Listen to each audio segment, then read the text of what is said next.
আপনি কি জানেন এমন একটা অভ্যাস যেটা মানুষ গোপনে করে, কিন্তু পরে তার শরীর, মস্তিষ্ক, ভবিষ্যতের জীবন ধ্বংস হয়ে যেতে পারে? হ্যাঁ, আমি বলছি হস্তমৈথুন সম্পর্কে। এটা অনেকেই অস্বাভাবিক বলে ভাবে, কিন্তু এটা যদি অতিরিক্ত করা হয় তাহলে ভয়ঙ্কর সব সমস্যা তৈরি হতে পারে। তাই আজকের এই ভিডিওতে আমি বলবো হস্তমৈথুনের আসল সত্য এবং এর ক্ষতি, কিভাবে এর থেকে বের হওয়া যায় এবং কিভাবে নিজের জীবনের উন্নতির পথে আনা যায়। আর আজকে আমরা এমন একটা টপিক নিয়ে কথা বলবো যেটা অনেকে এড়িয়ে যেতে চায়, কিন্তু এটা জানা সবার দরকার।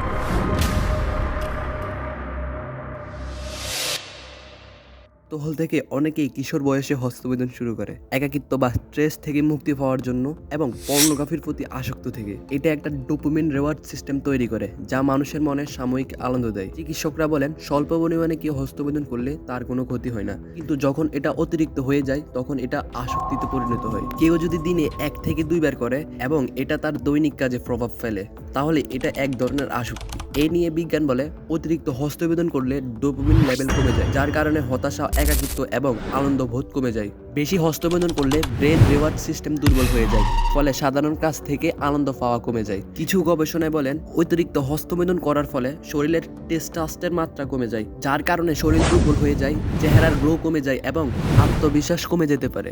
এখন আসেন এর ক্ষতিকর দিকগুলো নিয়ে আলোচনা করা যাক। অতিরিক্ত হস্তমৈথুন করার কারণে মনোযোগ কমে যায়, কোনো কাজে মন বসে না, অন্যান্য কোনো কাজের কানেকশন হারিয়ে যায়, আর ধীরে ধীরে বাড়তে থাকে ওভার থিঙ্কিং আর ডিপ্রেশন।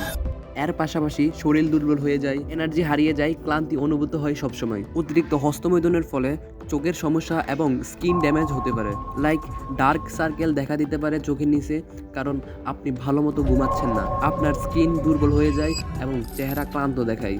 আবার অতিরিক্ত হস্তমৈথুনের ফলে আপনার আত্মবিশ্বাসের ওপর প্রভাব পড়ে, আপনি কোনো নতুন কাজ করার কনফিডেন্স হারিয়ে ফেলেন, মনে হয় যে আমি কি নর্মাল, এবং আপনার সেলফ সিস্টেম কমে যায়, যার ফলে আপনি মানুষজনের সাথে মিশতে পারেন না।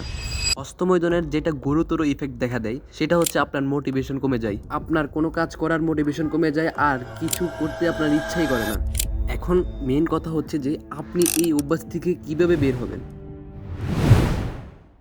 আপনি যদি এর থেকে বের হতে চান তাহলে আপনাকে অবশ্যই 3টে টপিক মেনে চলতে হবে। প্রথমটি হচ্ছে মাইন্ডসেট করা, দ্বিতীয়টি হচ্ছে নতুন অভ্যাস করা, তৃতীয়টি হচ্ছে পর্যাপ্ত পরিমাণে ঘুমানো। তো প্রথম নাম্বারে হচ্ছে আপনি কিভাবে আপনার মাইন্ডসেট করবেন। আপনি আপনার মনে আগে বিশ্বাস ক্রিয়েট করতে হবে। যদি আপনি আপনার মনে বিশ্বাস ক্রিয়েট করতে পারবেন যে আপনি পারবেন, তাহলে 50% ধাপ আপনার কমপ্লিট হয়ে গিয়েছে। সত্যিকারে পরিবর্তন করতে হলে আপনাকে বিশ্বাস করতে হবে যে আপনি পারবেন, আপনি এর থেকে দূরে থাকতে পারবেন। এই বিশ্বাস ছাড়াই আপনার কিছুই হবে না। আপনার নিজের উদ্দেশ্য পরিষ্কার করে যত বড় লক্ষ্য হবে, ছোট অভ্যাসগুলো আর বাধা দিতে পারবে না। এখন দ্বিতীয় টপিক হচ্ছে নতুন অভ্যাস করা। হস্তমৈথুনে নতুন কিছু অভ্যাস শুরু করুন, যেমন ব্যায়াম বা নতুন কিছু শেখা। প্রতিটি নতুন অভ্যাস পুরনো থেকে এক ধাপ দূরে এমন ক্রিয়াকলাপগুলো করা শুরু করুন যা আপনার মন এবং শরীরকে সক্রিয় রাখে, যেমন ব্যায়াম, জিম বা নতুন কিছু শেখা। এখন আসি 3 নাম্বার টপিকে, পর্যাপ্ত পরিমাণে ঘুমানো। পর্যাপ্ত পরিমাণে না ঘুমালে আপনার শরীর এবং মন ঠিকভাবে কাজ করবে না এবং এটি আরো লোভের দিকে আপনাকে নিয়ে যাবে। ঘুমানোর মাধ্যমে আপনার শরীর শক্তি পায় এবং মনও ক্লিয়ার হয়। আপনি যদি এখনই হস্তমৈথুন থামাতে না পারেন তাহলে এটা ধীরে ধীরে কমানোর চেষ্টা করুন। যখন তাগিদ আঘাত হানে তখন অন্য কিছু করুন, যেমন পড়াশোনা, ব্যায়াম বা অন্যান্য কাজে আপনাকে সংযুক্ত রাখুন। তারপরেও যদি আপনি আসক্ত হয়ে থাকেন তাহলে আপনাকে কি করতে হবে? প্রথমে আপনাকে যা করতে হবে, আপনার সেলফ কন্ট্রোল ডেভেলপমেন্ট করতে হবে। প্রথমে মানতে হবে যে এটা ক্ষতিকর, তারপর ধাপে ধাপে নিজেকে নিয়ন্ত্রণ করুন। একা থাকলে এবং রাতে মোবাইল চালালে, তার অশ্লীল কন্টেন্ট দেখলে আপনার ভিতর উত্তেজনা বাড়ে, তাই এসব এড়িয়ে চলতে হবে। বিনোদন পরিবর্তন করতে হবে। ফ্রি টাইমে হেলদি কিছু করো, যেমন ব্যায়াম, বই পড়া বা নতুন স্কিল শেখা। সবসময় মনে রাখবেন এটা আপনার ভবিষ্যতের ক্ষতি করবে, তাহলে আপনার ভিতরে হস্তমৈথুন করার চিন্তা ভাবনা কমে যাবে। এখন আসেন শর্টকাটে এগুলো নিয়ে বিবেচনা করি যে কিভাবে আপনি সফল হবেন। ফার্স্ট অফ অল, দৃষ্টিভঙ্গি বদলাও, নিজের ভবিষ্যৎকে গুরুত্ব দাও। মনে রাখবেন এইসবের মধ্যে অধিকাংশ মানুষ হেরে যায়, আর কিছু শক্তিশালী মানুষরা তার নিজের সেলফ রেসপেক্ট কন্ট্রোল করে রাখতে পারে। নতুন অভ্যাস গড়ে তোলো, নিয়মিত ঘুমাও, নতুন কিছু শুরু করো এবং এর মধ্যে নিজেকে ব্যস্ত রাখো।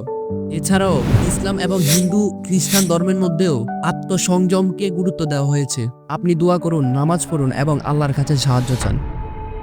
আপনি ঠিকই পারবেন নিজেকে বদলাতে। আপনার ভবিষ্যৎ সম্পূর্ণ বদলে যেতে পারে। আপনার হাতে এখনো সময় আছে নিজেকে বদলে নেওয়ার। আশা করছি আপনাদের এই ভিডিও ভালো লাগবে, কারণ এইখানে আমি সকল টপিক নিয়ে আলোচনা করেছি। এইরকম আরও যদি ইন্টারেস্টিং আপনারা ভিডিও চান তাহলে এখনই আমার চ্যানেলটাকে সাবস্ক্রাইব করে ফেলুন। ভালো থাকবেন, সুস্থ থাকবেন। দেখা হচ্ছে অন্য কোনো ভিডিওতে। ততক্ষণের জন্য